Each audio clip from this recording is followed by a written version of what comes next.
Hey, what is going on, Taurus? Butch here. I am going to do your December read for the remainder of December. It is a general read, so it may not resonate with everyone. It is for your Sun, Moon, Rising, and your Venus. For all you cross watchers, roles can be reversed. Always feel free to comment down below. I'm going to be using the Pulp Tarot. I've been using this a lot lately. And I do apologize to the Tauruses that they're, with my videos, I usually do it in the same order. And the order that I have set up lately has been, I switch my order up once in a while just to make it a little bit different.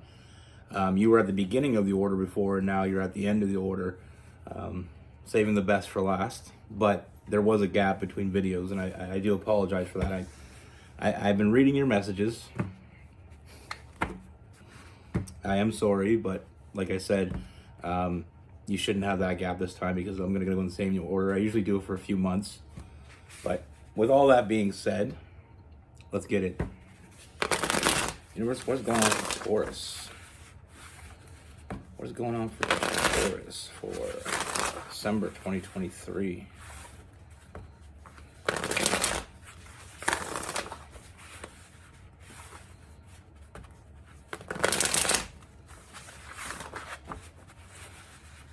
What message do we have for Taurus?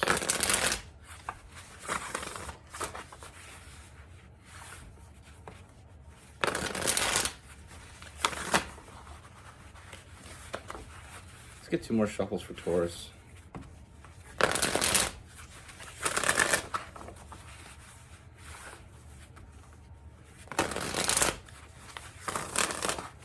we go.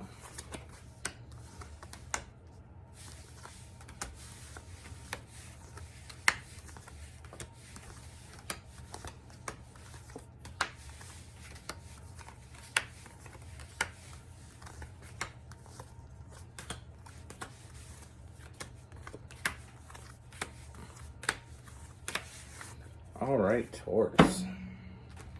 So the first thing I see, Taurus, I feel like there is this energy around you. Now, I feel like it's a familiar energy, so I feel like it is someone you know, maybe someone that you're friends with, someone you work with. It is someone you definitely associate with. I do feel like with this person, there's times when it feels like it should be more. I definitely feel like there's some feelings, but I feel like, we have the Two of Pentacles, so I have this, it's like this person has too much on their plate. I feel like they're dealing with a lot, and I feel like they really couldn't give you, any kind of, they really couldn't give you anything, really. There's definitely feelings that they have, this person has for you, and I feel like there's strong feelings, but I feel like they couldn't really step into that because they have too much on their plate. They had too much on their plate. And I feel like with this person, there is a sense that, I feel like they're spending a lot of time in their head because of having too much on their plate with that Hermit card. So I feel like the reason why this hasn't moved forward, even though we know there's definitely something going on here, I feel like this person's having a hard time cleaning that plate off. I feel like they had a hard time with that, but like I said, I feel like there's definitely a connection here that's much more than just a friendship. We have the Ace of Cups and the Two of Cups. I feel like there's some definite soulmate connection with this person. I feel like you feel it when you're around them, and they feel it when they're around you. But it's like this person doesn't want to overwhelm themselves anymore, and they also, part of this is I feel like they don't want to drag you into it. I feel like that would be something that they really wouldn't want to do. But there is new love here.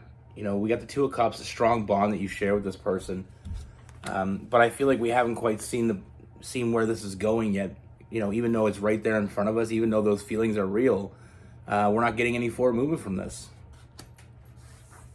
And like I said, I feel like this person wants to, say something, but with all that on their plate, there's a lot of overthinking with that Four of Swords. And that Five of Swords, they don't want to have any regrets here. I feel like this person makes logical decisions, and the logical decision is not to involve you in what they have going on. And I feel like that's why they haven't pushed this forward. But now, as we move forward, I see a lot of big changes. I feel like this person finally getting a grasp of what's going on around them. I feel like, there is a sense that this person is finally letting go of some of those burdens. I mean, we have the Devil card, letting go of what's holding them back.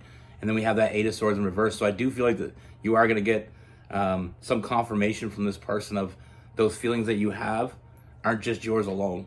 It's something that they share with you. I feel like they are going to open up to you. And I feel like the biggest step here is for them to let go of, sometimes we try to handle too much. And some of the things we're trying to handle aren't things we need to handle. So I feel like they're getting a better grip on that. So I do feel like things are going to take a big turn here. I see a lot of big changes in this connection. I see some new stability. I see someone finally nurturing this connection. Instead of just being on the outside looking in. Sometimes we have feelings for someone, we just don't want to drag them into our shit. And that's exactly what I get from this person. I feel like the reason why they haven't come forward yet is because of the fact that they didn't want to drag you down. Because like I said, with this person, I feel like you're on the same page. I feel like you both want the same things. And I feel like this person will show up for you. But like I said, they had a lot on their plate, and they didn't want you to feel like you were just another thing on their plate. They wanted to give you the time and the effort that you deserve. And like I said, they have way too much going on. They had way too much going on. I feel like they've, a lot of that has been put to rest. I feel like they're finally starting to see things in a different perspective when it comes to the things that were holding them back before. Like I said, sometimes we have things on our plate that shouldn't be on our plate. We try to handle too much. And sometimes we just take a step back and realize, okay, this is, I have these 4 things on my plate, but 2 of them have nothing to do with me really. So let's get rid of those. And then you have 3 left. And then out of those 3, 1 is a problem that we can't even solve. We're just overthinking the shit out of it. So let's get rid of that because there's nothing we can do about it. And then you have 2 left. And then at 2, it's so much easier to deal with. I feel like this person puts in a lot of work, and I feel like this person, like I said, I feel like 2 things on your plate aren't that much for this person. And that's what I mean by the Devil card, letting go of things that you can't change or things that really bring you no justice to think about. But what I have, like I said, we have the 4 cups. This person thinks about you and only you. I feel like this person is going to open up, like I said, and I feel like they're finally going to, share their side of their feelings with you. And I feel like when they open up, I feel like it's going to make you very happy. I do see those cups being filled, realizing you're not in this alone. Now, this could be someone that, like I said, I do see a friendship or an association of some sort, but this could be somebody you already are dealing with that hasn't really stepped up. Like I said, it's definitely, whatever it is definitely early on. If it is a relationship already, it's early on. But like I said, I feel like, I do feel like it's more of a friendship because I don't really feel like there's a deep connection yet. Or at least, like I said, it could be something that just started and you're not really seeing what you thought you'd see from the person because, like I said, they are dealing with a lot. They have a lot on their plate. But I do see them finally seeing a different perspective on what they have on their plate and realizing that some things aren't doing them any good. I do see them opening up to you. I do see that emotional fulfillment. We have the 10 of Cups and the 10 of Pentacles, that family card, and getting everything that you wanted. Like I said, I feel like you're on the same page, and I feel like I said, once they open up to you, we have the Wheel of Fortune as well, so I feel like a lot of good things are coming. I feel like this person tends to make head over heart decisions. And a lot of people do that. They got to make sense before it. But like I said, it's like seeing things in a different perspective and realizing there's some things that are holding us back. And that's where we get that Devil card. things holding us back from moving forward. Sometimes those things that are holding us back, they're doing us no good. Most things that are holding us back aren't doing us any good, but sometimes we're thinking about things that really have no reason to think about. Like if you think of a problem that you have and there's nothing you can do about it, there's absolutely nothing you can do about it, then,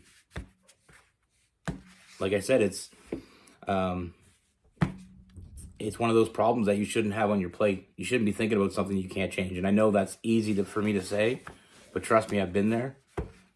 With this person, we have Gemini, we have Aquarius, Capricorn, Virgo, and Taurus. We got Cancer, some Pisces, some Scorpio. Yeah. Well, it's like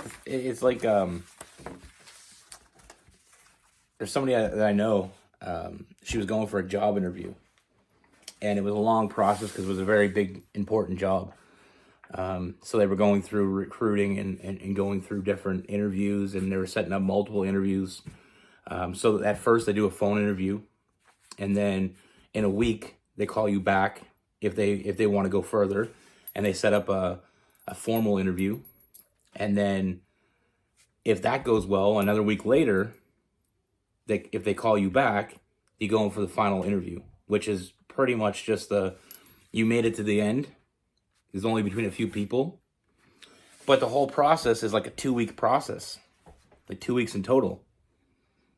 It's week 1 is the first interview, week 2, or a week later is the other one. And then, so in a 2-week span, she was just freaking out. From the phone interview to the formal interview, she was freaking out. But I'm like, you can't freak out about it because there's nothing you can do. You did your best interview.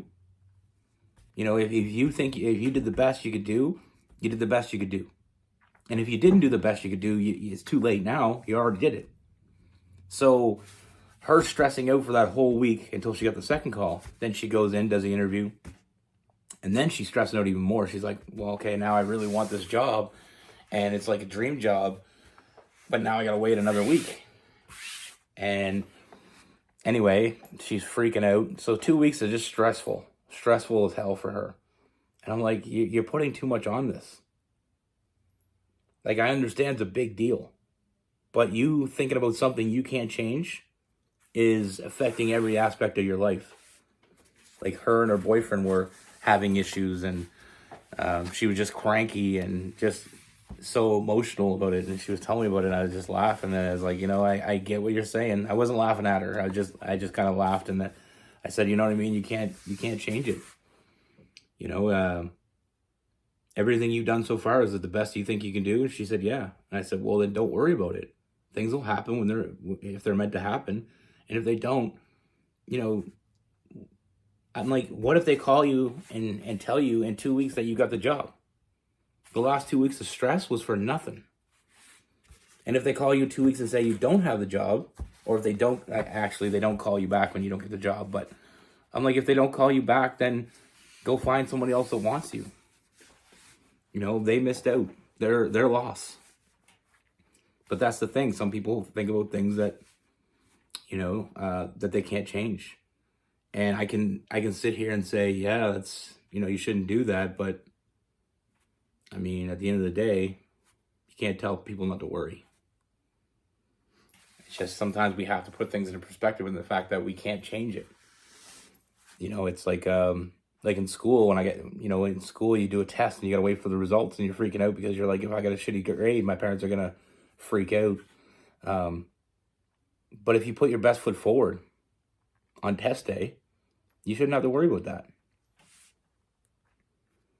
And it's the same as anything else. It's the same as you're working on something at work and you got a big pitch coming up for work and you worked your ass off and you did everything you can do. That's all you can do. If you feel like you didn't do a good enough job because you slacked off or because you didn't put enough effort into it, I understand worrying. But whatever you do in life, whatever your job is, whatever your hobbies are, if you do it to the best of your ability, that's all you can do. Don't stress out about it. It's unnecessary stress. You know, and like I said, having too much on your plate of things that you shouldn't worry about is the fact that sometimes there's things going on in other people's lives that you're affected, or that not you're affected, but if a friend of yours is going through some stuff, being a good friend and being there for them is important. But if you can't do anything about it, you shouldn't put it on your own plate. Because then you got them, they're freaking out about it, you're freaking out about it, and it's not doing anybody any good. And like I said, I can say that as much as I want till I'm blue in the face, or purple, whatever this color is going on behind me. But that's the thing. Always put your best foot forward. And if you do that, it'll work out the way it should, the way it's supposed to. And it's one of those things. It's having too much on your plate, worrying about things that you can't control. Now, there's some things that you're going to put on your plate that people put on their plate. But don't put things on your plate that don't need to be there. Your plate's only so big. And when you start getting a plate that's starting to overflow, then it's just going to make a mess. That's what I have for you. Be good. Take care. Stay safe.